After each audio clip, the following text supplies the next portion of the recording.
Hello, folks. Welcome back to another edition of Undercover Lies, the site that tells it like it is when it concerns wannabe dictator Trump and his cohorts in the January 6th insurrection. We at Undercover Lies are working daily to inform you who, what, where, and when as it pertains to January 6, 2021. If you like what you hear, please subscribe, comment if you like. Please smash the like button and let people know that you like the site. In this edition's Week of Woe, Cawthorn is back in the news in another woe event where he lost a major case in court. Second up, in our Week of Woe, another school makes the news, and of course, not for the right reasons. Finally, President Biden makes a faux pas, flatly stating that we could go to war with China if they would follow Putin's lead. Later in this edition, we're going to get a little bit dark because we'll be discussing Jamal Khashoggi, reporter that was killed on the orders of a king. We'll let you know more about that later. First up, let's get into our Week of Woe.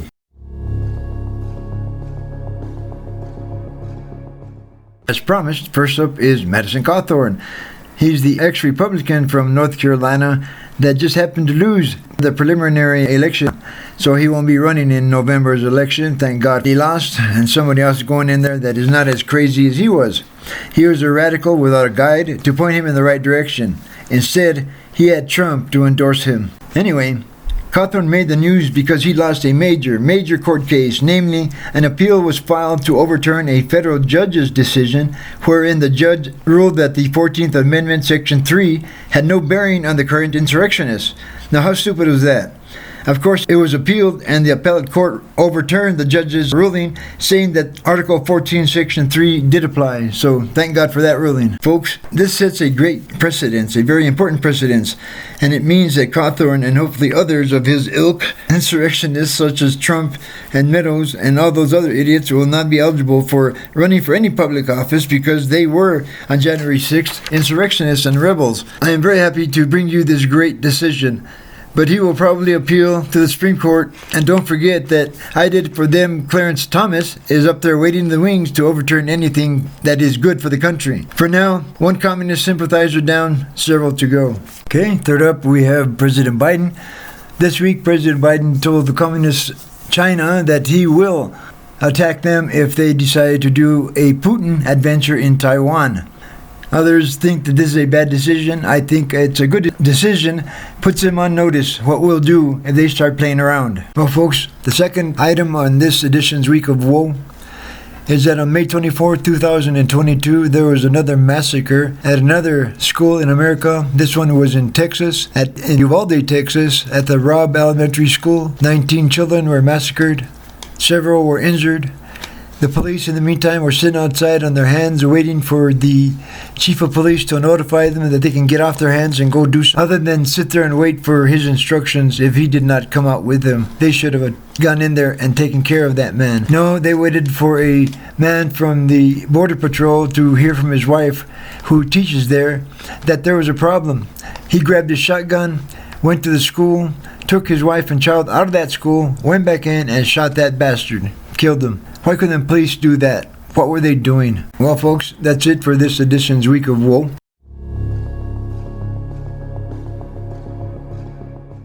Join us again next week for another edition.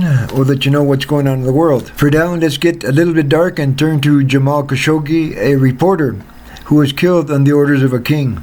Jamal Khashoggi was born on 13 October 1958 in Medina, Saudi Arabia. He grew up there in Medina until he attended the Indiana State University and graduated from there in 1983. He then went to work for several prominent and large Saudi Arabian newspapers. Khashoggi covered several conflicts, including Afghanistan, Algeria, and Kuwait between the 1980s and 1990s. Jamal was one of the first reporters to interview Osama bin Laden when Osama was still a guerrilla fighter in the 1980s and was being supported by, yep, you guessed it, the United States. Jamal headed Al Watan newspaper twice and surprisingly was let go both times. Being a journalist, Jamal thought he could push the envelope when reporting about Saudi Arabia and their main line. This usually ended up with Jamal being fired from newspapers or informed that he was to follow the main line or find another job. After being fired from Al Watan newspaper the second time, headed to London and worked for Prince Turki Al Faisal of the Arabian embassy, and followed the prince to Washington when the prince moved there. In Washington, Khashoggi worked as a political commentator, speaking to NBC, BBC, Al Jazeera, and others on the various issues which usually put him at odds with the Saudi Arabian government for not following their main line. In 2016, Khashoggi was banned from publishing or appearing on TV. This was because he had said some disparaging remarks about the candidate Donald J. Trump. Following this, Khashoggi went into a self-imposed exile in the United States because he thought he had become a target of the Saudi kingdom, because the kingdom did not allow any constructive criticism or constructive debate about the evolving issues in Saudi Arabia. Jamal always stated that I am not an opposition force, nor am I against the government, but I do support the government in its role in the world. Jamal, of course, thought his work was at odds with the Saudi Arabian kingdom, so when the government was rounding up activists and writers, Khashoggi was arrested.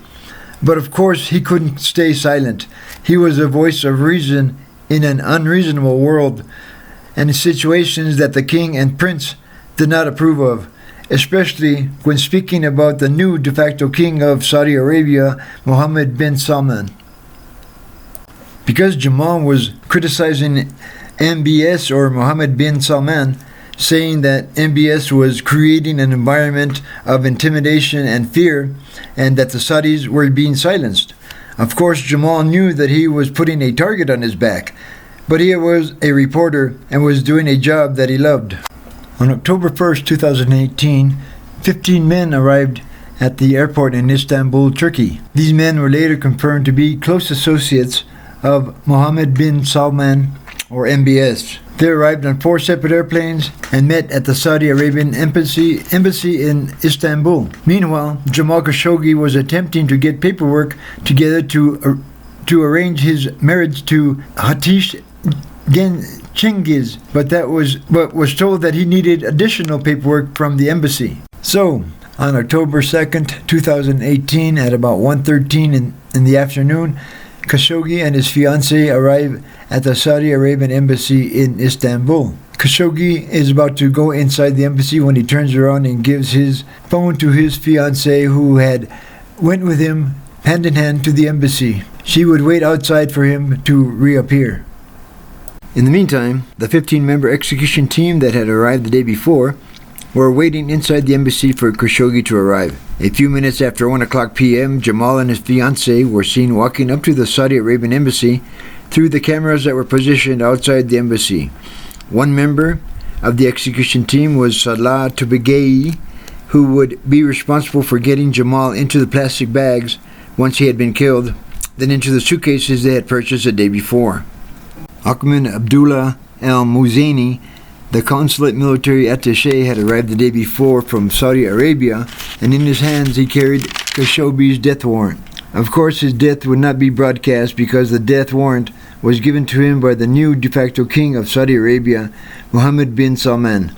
A rogue king had ordered the execution of Mr. Khashoggi, a reporter, because of his anti-Saudi Arabian views. So Khashoggi had to die, or so thought MBS. As I said before, Khashoggi arrived at the embassy at about 1 o'clock in the afternoon.